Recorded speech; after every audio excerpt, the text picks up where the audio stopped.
Braves gens, bonsoir et bienvenue dans Horrifiques histoires.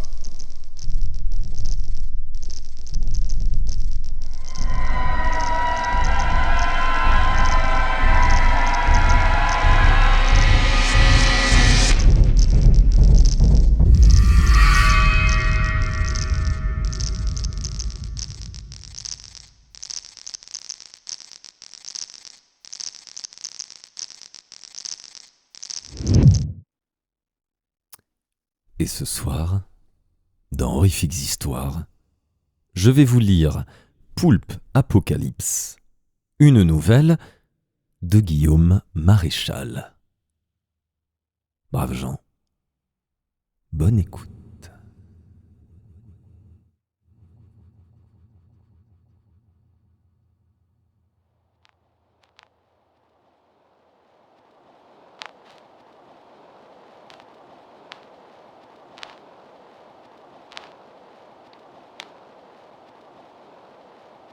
Prologue, Paris, 1875.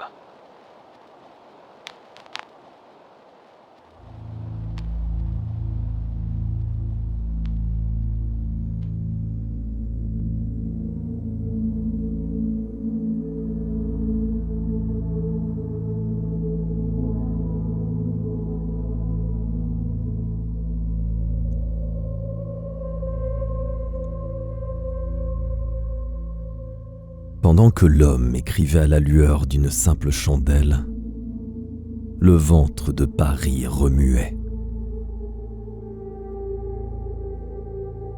Respirer Paris, cela conserve l'âme, disait son ami Victor Hugo.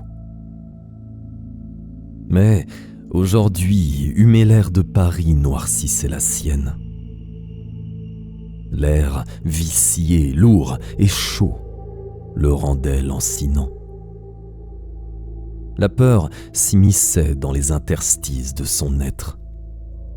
Sensation désagréable et malsaine.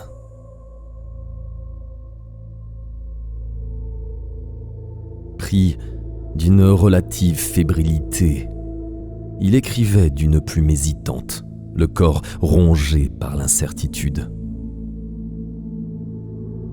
Quelques gouttes de sueur tombaient de son front et se mélangeaient à l'encre. Celle-ci dansait sur le parchemin jauni, faisant des cercles aux formes étranges. Était-il victime d'une illusion ? Épuisé, l'homme ne discernait plus les limites de la réalité. Il sortit sa flasque et se servit un verre de whisky. Les runes antiques gravées sur la petite flasque lui permettraient peut-être de tenir face à l'ennemi. La tourbe utilisée avait été bénie par un sceau de protection sur l'île d'Islay.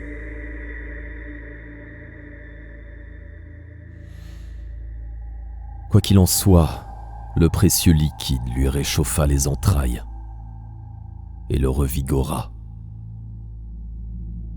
Il espérait de tout son cœur que sa missive parvienne dans les temps à son destinataire, avant qu'il ne se décide à y aller. Ce n'était que folie téméraire de les affronter seul. L'homme savait utiliser l'épée avec une pointe d'insouciance, faisant fi de tous les dangers.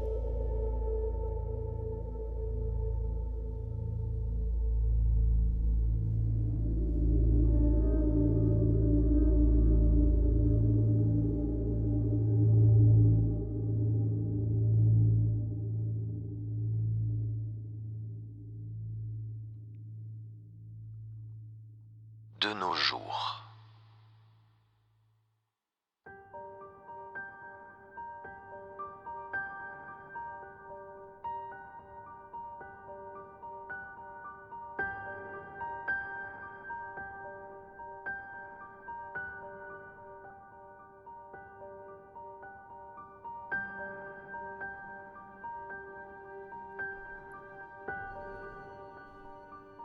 Depuis quelques mois, je fréquente le milieu underground. Je travaille de temps à autre pour la revue des Anars. Le pays a pris un tournant fasciste. Les gens sont contrôlés et surveillés. Une démocratie remodelée, un couvre-feu perpétuel. Personne ne joue avec. Les flics tirent à vue, direct 6 pieds sous terre. C'est un peu comme ça que tout a commencé.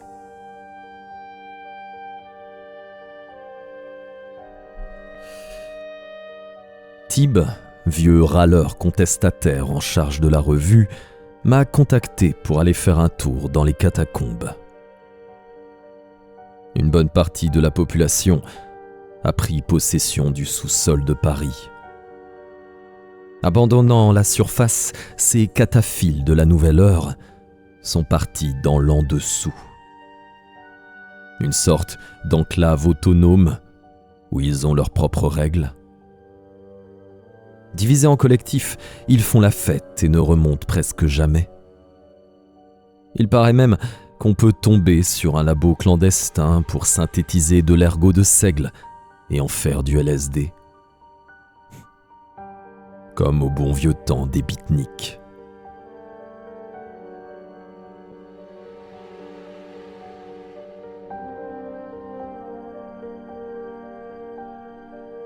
Ils organisent des raves à l'ancienne. Le collectif en charge de ces parties s'est donné le nom de HPL. Bugle Tib au téléphone. Va savoir pourquoi. Si tu pouvais y aller, jeter un coup d'œil, voir si ça vaut le coup d'en faire un papier, tu me rendrais un grand service. J'ai dit oui. Toujours partant pour ce genre de reportage. Comme d'habitude, je fonce tête baissée. C'est mon tempérament. Du coup, je ne sais jamais dans quoi je m'embarque.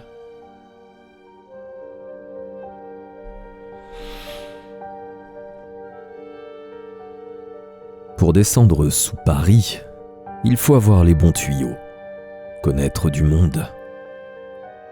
Sinon, on n'est pas sûr de remonter la tête sur les épaules. En ce moment, la chance me sourit. Depuis 6 mois, je fréquente Lucille, une nana ténébreuse. Elle vit à Houille, banlieue parisienne, en colocation dans une grande maison bourgeoise. Ses colocataires sont des fans de metal hardcore, adeptes de soirées goth dans les catacombes, non loin de l'ancien cimetière des Halles. Voilà une bonne porte d'entrée. Ces 2 colocs les plus acharnés, Vincent et Romain, sont aussi les plus énigmatiques. Sans oublier le mystérieux Fred. Je les retrouve chez eux, dans leur immense maison. Une atmosphère de film d'horreur, sombre, noire, dérangeante. La chaîne IFI diffuse des groupes comme Perturbator, Zombie, dignes héritiers du maître Carpenter.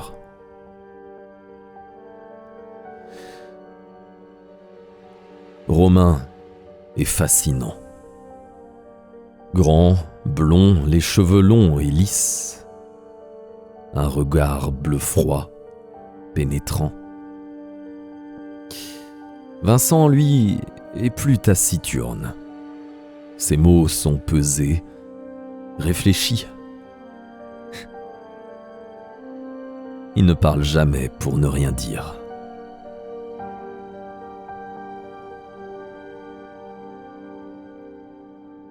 Si tu veux descendre dans les catacombes, tu dois d'abord rencontrer des gens, assène-t-il d'une voix grave et déprimante. On peut t'emmener avec nous. Près de Châtelet, ce soir, il y a un concert du groupe Hypnose. Ils sont assez barrés, jouent de longues pistes progressives avec des extraits de H.P. Lovecraft. Tu peux venir ? Sûr qu'on y croisera des gars du collectif HPL. Notamment Roland Wagner, un anarchiste complètement fou tombé dans la SF depuis tout petit. Un grand et digne Lovecraftien.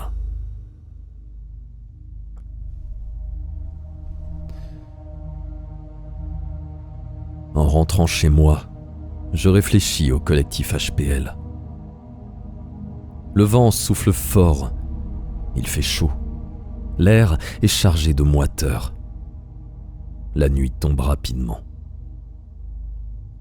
Romain m'a bien confirmé que les initiales du collectif sont un hommage à Howard Phillips Lovecraft, écrivain connu pour ses romans d'horreur, de fantastique et de science-fiction. Et surtout, la mythologie autour de Cthulhu. Certaines personnes lui vouent un culte, parfois exagéré. Je décide de faire un somme, puis d'aller à la BNF en métro aérien. Les catacombes étant investies, le métro souterrain n'est plus trop sûr de nos jours.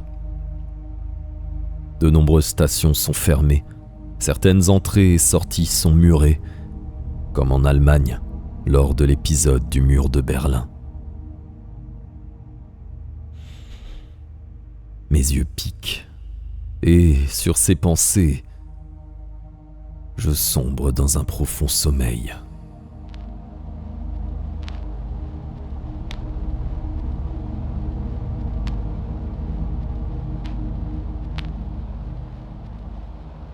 Paris, 1875.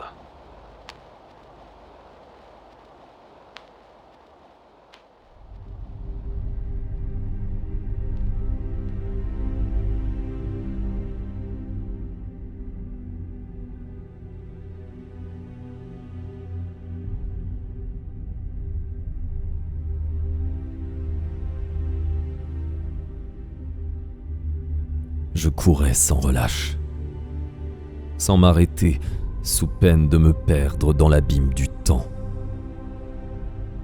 L'orage grondait. Depuis que la chose prenait forme sous l'ancien cimetière des innocents, la situation se détériorait de jour en jour. Je le sentais au tréfonds de mon âme. Je humais la mort dans l'air, l'asphalte mouillé remontant à mes narines, la pluie ruisselant sur le toit de Paris. Et dessous, le cœur de l'infernal qui battait, des pulsations rapides, compte à rebours mortel. La fin était proche. L'apocalypse arrivait à grandes enjambées. Pour l'instant, j'avais réussi à semer mes assaillants. C'était sans compter sur leur ténacité. Je devais absolument retrouver l'homme qui m'avait donné rendez-vous à l'entrée des catacombes, près des Halles. Il disait venir d'une autre temporalité. Je percevais que la rencontre était primordiale. Question de vie ou de mort. Les ruelles sombres et sales charriaient d'immondes détritus. Les éclairages à la bougie n'éclairaient plus grand-chose. Il y avait dans l'air une teneur lourde, angoissante, mais sans aiguiser, se mirent en alerte.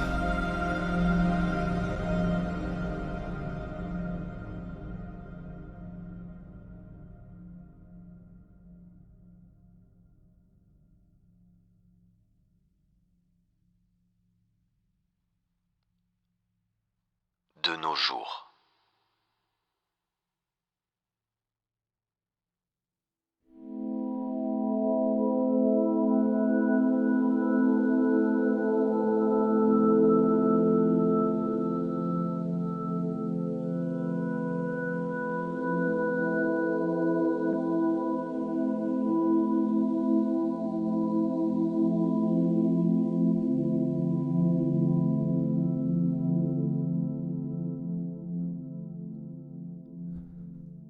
Un tentacule gluant et mécanique m'enlace. Je n'arrive plus à respirer.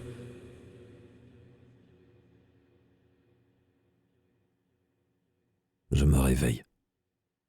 haletant et en sueur, trempé. On sent l'humidité dans l'air. Dehors, l'orage tonne. Avant d'aller à la bibliothèque, je me sers un petit whisky tourbé. Je m'assois sur le balcon, pose Jefferson Airplane sur la platine. Le diamant craque sur le disque et White Rabbit commence. J'habite un petit appartement au but de Chaumont. La rue est calme. Sur le balcon, je contemple Paris qui s'étend sous un ciel noir. On dirait presque un paysage d'apocalypse, de montagnes hallucinées. J'ai comme une mauvaise impression. Et une boule oppressante à la place du cœur. Enfin, c'est juste passager. Je me concentre sur la musique planante et psychédélique avant de décoller.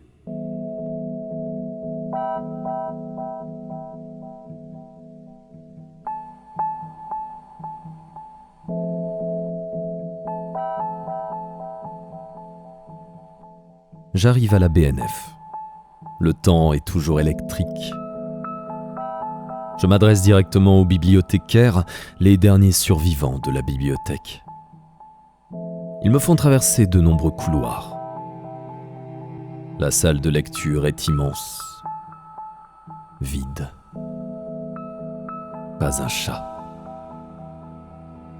Je m'assieds et contemple toute cette connaissance. On me passe bientôt de nombreux documents en rapport avec le mythe de Cthulhu. Je réussis même à trouver un vieux Bifrost, numéro complet consacré à Lovecraft. Avant la préhistoire, la Terre était dominée par des puissances astrales sans âme, les grands anciens. Ils étaient au nombre de 4. Nyarlathotep, le messager des dieux, Cthulhu, Ashtur et Shub-Niggurath. Et au-dessus Azathoth, le maître des grands anciens.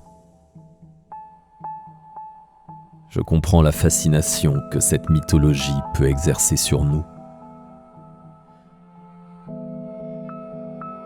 L'immanence et l'impermanence nous rappellent notre insignifiance. Les gens sont friands de mythes et de légendes. De nombreuses personnes fuient les religions futiles pour s'y réfugier.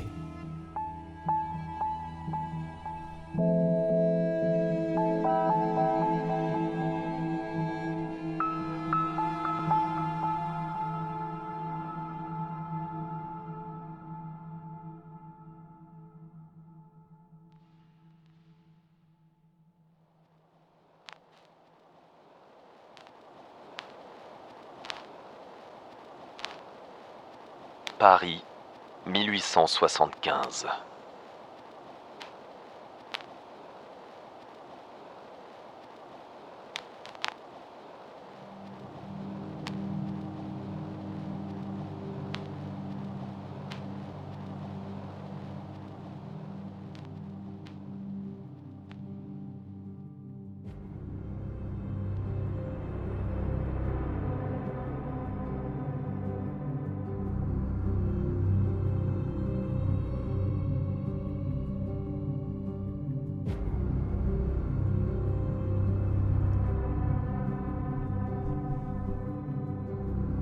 Mon instinct ne me trompait pas.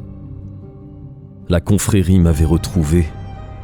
Il m'attendait au coin des rues de Rivoli et de Saint-Denis.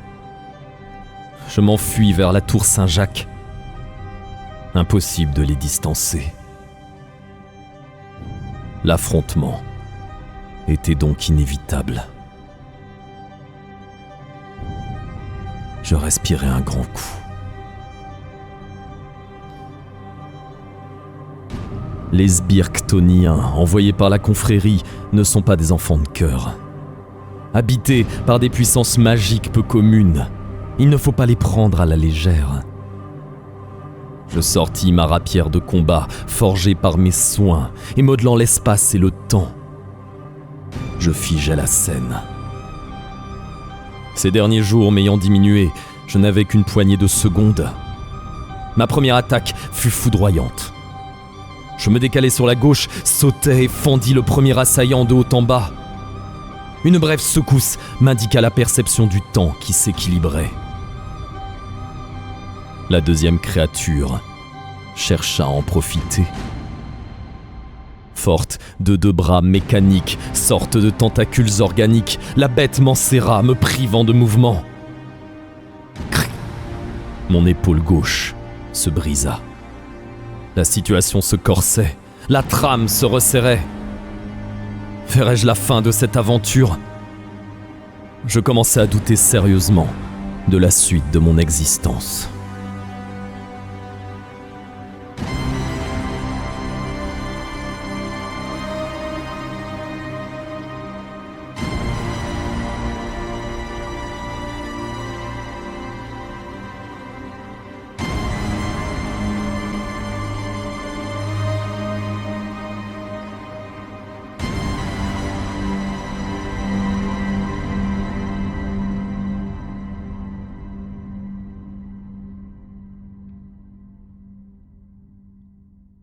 De nos jours.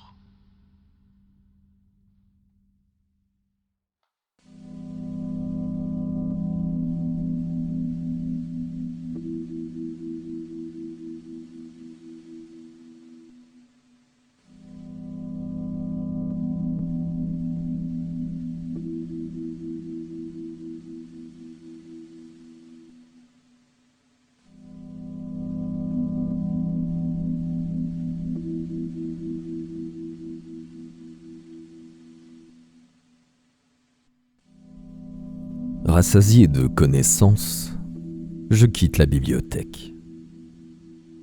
Pas le temps de repasser chez moi, je file à Châtelet. J'ai rendez-vous dans un pub avec Romain et Vincent. Le cauchemar d'Innsmouth. Un peu flippant.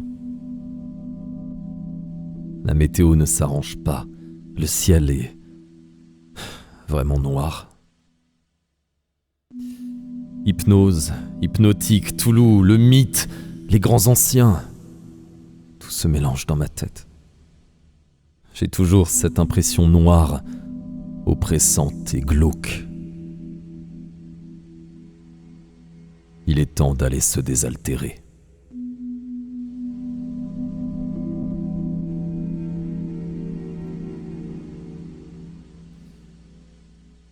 Le pub se situe près des Halles, non loin des rues de Rivoli et de Saint-Denis. Curieux que je ne l'ai pas remarqué plus tôt. L'intérieur ressemble à un pub écossais du 19e siècle. Apparemment, personne n'a pris la peine de le nettoyer depuis son ouverture. Au mur sont alignés de nombreux tableaux représentant des créatures très étranges. Certaines sont pourvues de tentacules, d'autres ont un aspect démoniaque et malsain. Le barman est un grand dandy victorien. Le teint très pâle, il porte un haut de forme et des lunettes cerclées de fer, les verres teintés en bleu. Il se prénomme Vlad et me propose un verre de chartreuse, une eau-de-vie montagnarde. La musique en fond ressemble à du métal progressif, assez psychédélique, avec de longues notes éthérées. Je crois reconnaître le groupe My Sleeping Karma. Le groupe colle bien à l'atmosphère du bar. Une musique profonde et spirituelle. Tes 2 potes sont au fond du bar. Ils enchaînent bière sur bière avec Roland Wagner. Me renseigne Vlad. Merci. Il est quand même curieux, ce type. Je l'ai déjà vue quelque part. Je n'arrive pas à me la rappeler où. Ma mémoire flanche.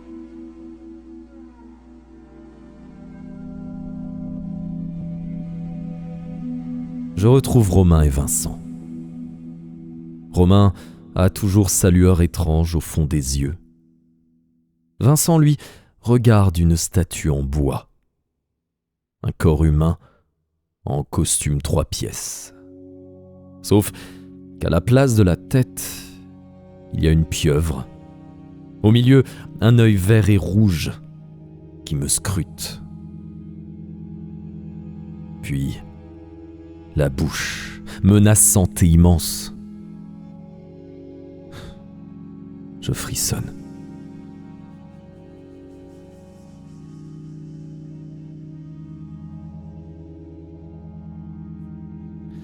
C'est notre Nyarlathotep contemporain, précise-t-il, concentré sur la statue. Il a l'œil ouvert sur le monde. C'est rassurant. Ouais, dis-je sur un ton hésitant, en train de penser qu'il a surtout envie de nous engloutir. Je bois une gorgée de chartreuse. Romain me présente Roland Wagner. Il ressemble à un détective. Les cheveux longs, il porte un impair délavé et un borsalino vert indécrottable perché sur le crâne. J'apprends que c'est à l'initiative de Roland que le collectif s'est baptisé HPL.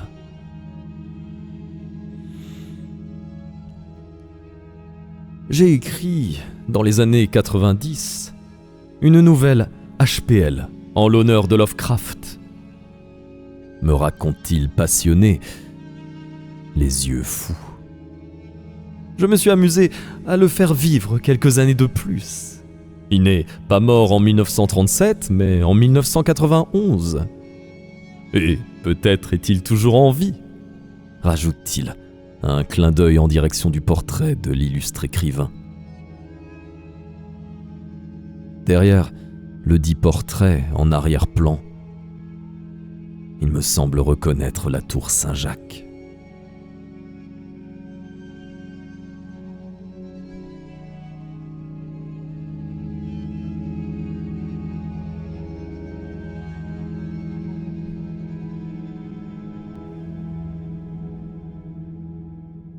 Nous continuons de discuter autour du romancier. On enchaîne les bières. Je goûte la Lovecraft, une bière microbrassée façon Indian Pale Ale. Puis, des tournées de chartreuse. Les heures passent. Je me demande depuis combien de temps on est là.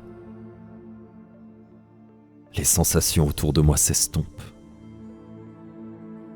Je me sens nonchalant. Roland Wagner prend congé. Il repassera peut-être dans la soirée.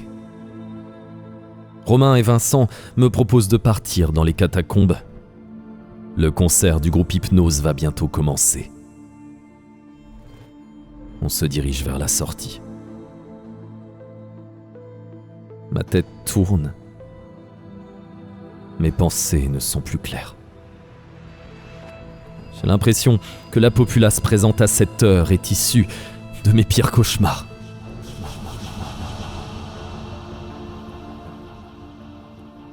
Assis au comptoir, une bière à la main, 2 petits êtres encapuchonnés m'observent, rejetant sur moi des sentiments malsains.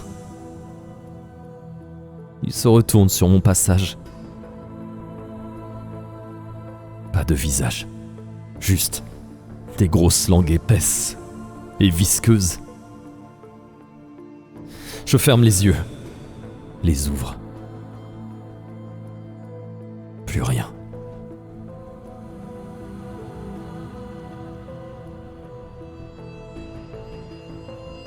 On quitte le cauchemar d'Innsmouth. L'entrée des catacombes est toute proche.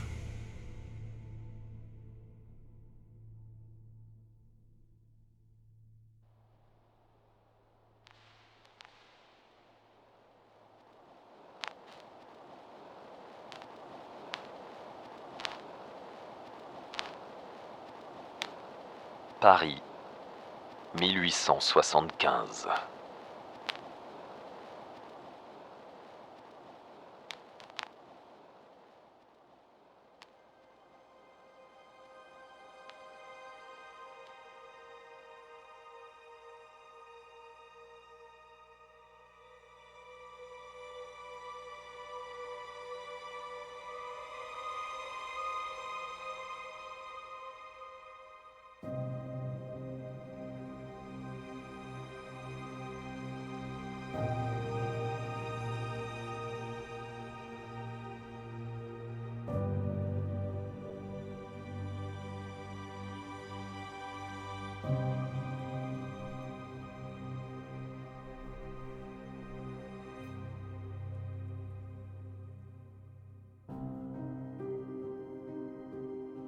L'être formé dans les limbes de l'univers me serrait tout le corps. Dans un effort sans nom, je libérai ma main droite et lui assénai un coup de poing. Le monstre recula un peu, sonné. Je profitai de ce répit pour avancer avec ma rapière. Je l'attaquai de taille et lui brisai les côtes. La créature se releva, me gifla. Volant sur plusieurs mètres, j'atterris sur un fiacre. Le choc fut rude. Avec toute l'énergie qui me restait, je me redressai tout en extrayant de ma veste mon petit pistolet de duel boutet et visai sa tête avant qu'elle ne se transforme en bouche ignoble. La balle alla droit au but. Sa tête explosa.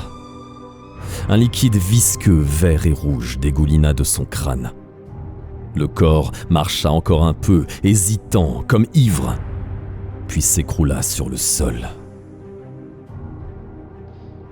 Si les sbires sont là, je ne donne pas cher de la peau de mon contact, me dis-je, haletant. Je repris le chemin des catacombes, l'épaule gauche douloureuse. Épuisé, j'y arrivais sous une pluie battante. Mes craintes étaient fondées. Un corps gisait devant l'entrée, disloqué, la gorge tranchée. Le sang mêlé à la pluie se créait un chemin par les rigoles des pavés. L'infortuné n'avait pas eu le temps de se défendre. Dans sa main gauche crispée, il tenait encore une petite flasque très ancienne. Je devais donc me débrouiller seul. Il m'échoyait de m'en occuper et je commençais à descendre dans les catacombes. L'orage grondait toujours, mes mains moites tremblaient, ma peau se hérissait. Et la peur me rongeait les entrailles.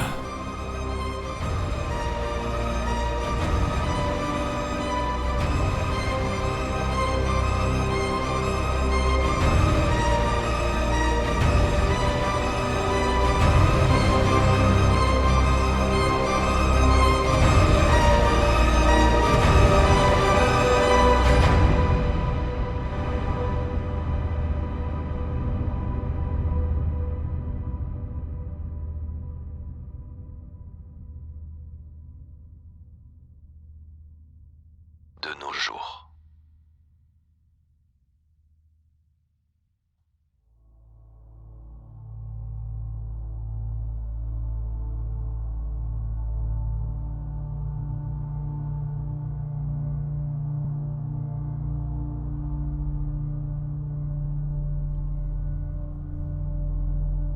Dehors, les éclairs illuminent la nuit. Il s'est remis à pleuvoir. À moins que la pluie n'ait jamais cessé de tomber. Le métro aérien passe. Il est vide. Pourtant, je crois voir à l'intérieur des humains tout blancs, les yeux verts et rouges. Vide de l'intérieur. Peut-être que je rêve. On descend dans les catacombes par les halles, près de la tour. Romain et Vincent sont bien allumés. Ils me parlent des soirées goths, de délires ténébreux, d'apparitions de Cthulhu et d'autres grands anciens. Ils me confient même que ce soir, Azathoth va surgir des limbes du passé afin de purifier un monde perverti. Vaste programme. Une pensée bizarre me traverse l'esprit. Je l'oublie tout de suite. La chartreuse m'a bien ouvert les synapses. Et bien désinhibé. Je tremble moins que tout à l'heure. On traverse des tunnels étroits remplis d'une odeur perfide et moisie. Chaque tunnel me semble infini, connecté à d'autres univers. De chaque côté des crânes, il fait chaud et moite l'ambiance des catacombes. Au loin, j'entends une ligne de basse. De la lumière, des ombres sur les murs, des gens qui dansent. La fête n'est plus très loin. On arrive, s'extasie Vincent. On a appelé ce lieu Erliet, hurle Romain, extatique. On fait quelques mètres, j'entre donc dans Erliet. Et il y a une centaine de personnes, tous en noir, des masques sur la tête. Et sur la scène, les 4 musiciens. Hypnose. Derrière la scène, des posters représentant les grands anciens. On me propose de la chartreuse, je bois. L'arrière-goût est amer. Pas la même chose qu'au pub. Bizarre. Mes jambes tanguent. Je crois que j'ai trop bu. Je cherche Vincent et Romain. Ils ont disparu. Je me retrouve avec moi-même. J'écoute le groupe. De longs riffs, la batterie claque derrière, les doubles pédales reproduisent un rythme de tambour exacerbé. Le type au synthé joue une mélodie spatiale. Et le chanteur, tout en noir, sans masque. Littéralement, du cirage, et toujours ses yeux verts et rouges obsédants. Il parle en anglais. Des paroles extraites des romans de Lovecraft. Je crois voir au loin un Borsalino vert. Un homme s'arrête devant moi. « Bonjour, je suis Charles Dexter Ward. Je suis pressé. J'ai rendez-vous à la cité sans nom. » Il disparaît. Le volume augmente, les riffs deviennent répétitifs. Dexter Ward est-il réel ? Je commence à perdre la notion de réalité. Fiction, monstre, horreur. Je suis dans un cauchemar. Les gens dansent de plus en plus vite, la terre tremble, l'orage gronde. Bizarre, je ne devrais pas entendre l'orage. Je suis loin dans l'en-dessous. Puis, tout s'accélère. La chartreuse avait un goût spécial.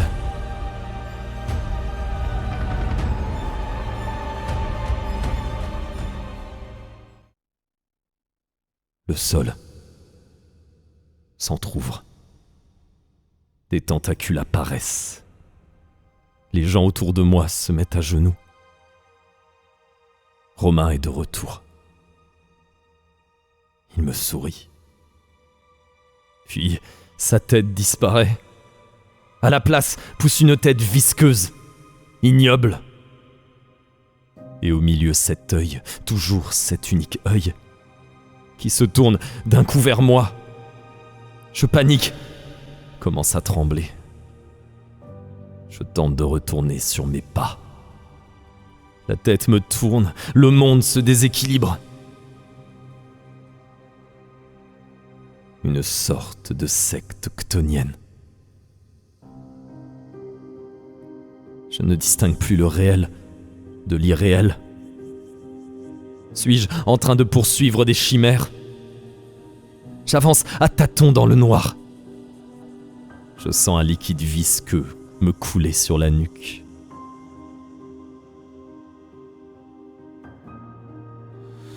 Je trouve les escaliers. Je monte les marches, l'effort est ardu. Dans mon délire, je croise un homme habillé à l'ancienne, comme un songe. Il descend les escaliers 4 à 4. J'aperçois à sa ceinture une sorte d'épée de mousquetaire. Je n'y prête pas plus attention. Mon unique dessein est de sortir de là vivant, de retrouver la surface. Je grimpe toujours plus haut. Je reconnais le vaste couloir avec les crânes. Ils me regardent tous, eux aussi, avec un sourire méphistophélique. Je redouble de courage. Le t-shirt tout trempé, noir de saleté, je me lèche les lèvres. Je sens cette sueur acide et salée, mêlée à l'odeur de terreur qui m'a rempli d'effroi dans la salle de R'lyeh. J'accède à la surface. Il est temps. Je cours, je m'enfonce dans la nuit, dans le néant. Je veux juste une chose, rentrer dans mon appartement, dormir.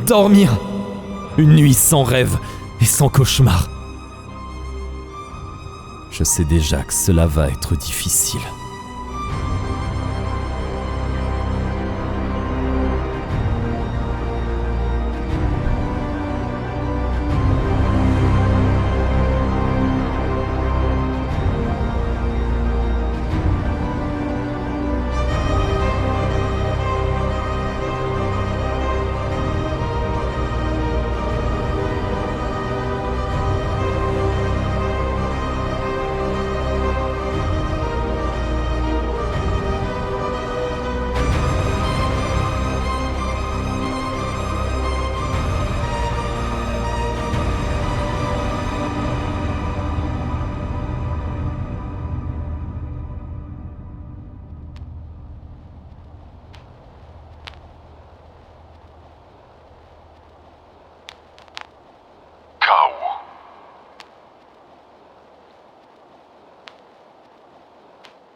Passé, présent, futur.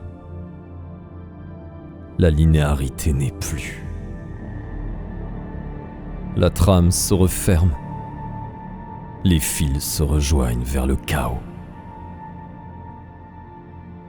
Toujours plus bas, toujours plus sombre. Je descends dans les profondeurs de Paris, ou dans mon propre cauchemar, en direction de la chose qui s'est réveillée, de ce monstre issu de ma plume. L'encre s'est transformée en chair. Des fanatiques ont voulu réveiller le grand maître des dieux, Azathoth. Mal leur en a pris. Ils n'ont réussi qu'à faire surgir le grand Cthulhu. Celui-ci s'est nourri de leur âme pour donner naissance au mythe. Son cœur pulse. Je le sens dans mon propre corps. La terre tremble, il fait chaud, des gouttes de sueur coulent le long de mon dos. J'arrive vers un couloir qui se dirige vers le néant. On dirait qu'il ne possède pas de fin. Pour toute lumière, j'ai réussi à me procurer une petite torche. J'avance. Une dizaine de crânes parsèment le chemin et attirent mon attention. Au bout du tunnel, un escalier. Tout droit vers le grand ancien. Je m'arme de courage. À mi-chemin, un souffle me pousse contre le mur. J'ai une impression étrange de croiser une présence invisible. Je continue vers R'lyeh. Juste avant d'entrer dans la salle, un objet scintillant m'éblouit, un objet que je n'avais jamais vu.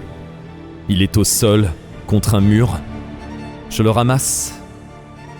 Celui-ci, tout plat et léger, prend la forme d'un petit cercle. Je le retourne. J'y observe mon reflet. Il y a aussi un trou fin au milieu. On peut y passer un doigt. Sur un des côtés, une écriture. Hypnose. Peut-être vient-il d'une autre temporalité. N'arrivant point à cerner son utilité, je range cet étrange artefact dans ma besace et espère avoir l'occasion de l'étudier ultérieurement. Pour l'heure, je dois affronter l'innommable. C'est mon combat face au mythe que j'ai créé. Un duel entre lui et moi.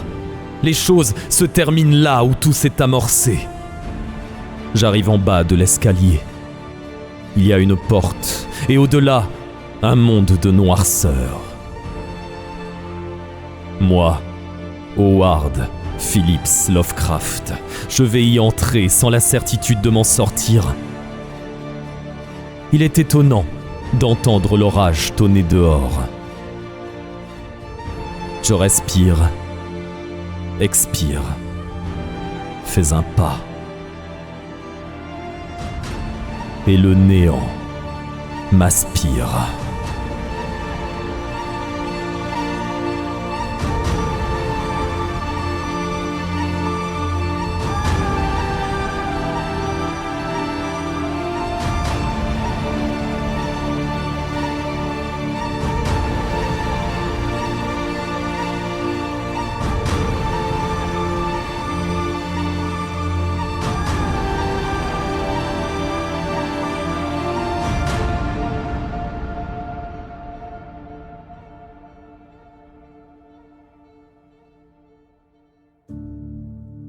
Et voilà, la fin de cette nouvelle très pulp finalement, mais avec un twist et une construction sympathique.